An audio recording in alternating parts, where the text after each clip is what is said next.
देखिए, ये आरटीआई को लेकर सबसे ज्यादा ट्रिगर द्रविडियंस और सो कॉल्ड पेरियार सपोर्टर्स की तरफ से आ रहा है। आपके और मेरे मन में ये सवाल उठ सकता है कि श्रीधर वेम्बू जो खुद एक तमिलियन है, आखिर उनके खिलाफ उनके खुद के राज्य के लोग इतना ट्रिगर्ड क्यों है? पहला कारण ये हो सकता है कि वेम्बू रूरल तमिलनाडु से एक स्वदेशी कंपनी को दुनिया भर में फैलाना चाह रहे हैं, वहां के लोगों को रोजगार के अवसर प्रदान कर रहे हैं। ये बात वहां के द्रविडियन और कांग्रेस समर्थकों के विचारधारा के एकदम खिलाफ है, क्योंकि इससे वहां के गांव और मजबूत हो रहे हैं, तमिलियन सशक्त हो रहे हैं, और जाहिर है कि इसकी चोट वहां के कन्वर्जन माफिया को भी लग रही होगी, क्योंकि तमिलनाडु से कन्वर्जन के केसेस सबसे ज्यादा सुनने में आते हैं और यह बात इकोसिस्टम के लोगों को अब थिड़ लग रही है। लेकिन आप जरा आयरनी देखिए, श्रीधर वेम्बू जो अपने गांव में बच्चों को कोडिंग सिखाने के लिए रूरल स्कूल चलाते हैं, जो हर साल अपने इंजीनियर्स को सिलिकॉन वैली नहीं बल्कि थंजावुर वैली भेजते हैं, जो कहते हैं भारत को सिलिकॉन वैली की नहीं अपनी मिट्टी की जरूरत है,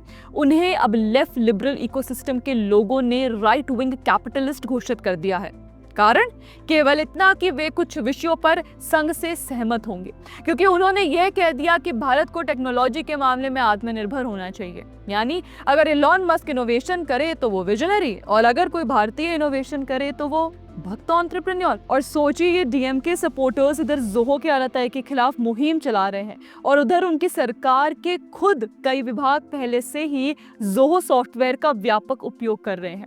मुख्यमंत्री हेल्पलाइन पहले जैसे उनगल उदन स्टालिन और उनगल थोगुडियल स्टालिन में नागरिकों की शिकायतों की रिपोर्ट सीधे मुख्यमंत्री तक पहुंचाने के लिए जोहो डेस्क का इस्तेमाल किया जा रहा है। स्टार्टअप टीएन जो राज्य का स्टार्टअप प्रमोशन प्रोग्राम है, अपने कार्यक्रमों के पंजीकरण और प्रबंधन के लिए जोहो बैकस्टेज प्लेटफॉर्म का प्रयोग करता है, जिससे क्यूआर कोड के जरिए बेहद आसान तेज चेक इन प्रक्रिया संभव हुई है। राज्य की स्किल डेवलपमेंट योजना नान मुधलवन भी अपने ट्रेनिंग कार्यक्रमों को मैनेज करने के लिए जोहो बैकस्टेज का प्रयोग करती है।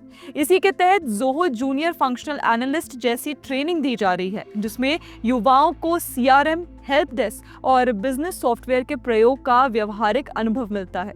इन प्रशिक्षित युवाओं की शुरुआती सैलरी लगभग 20,000 रुपए प्रति माह बताई जाती है।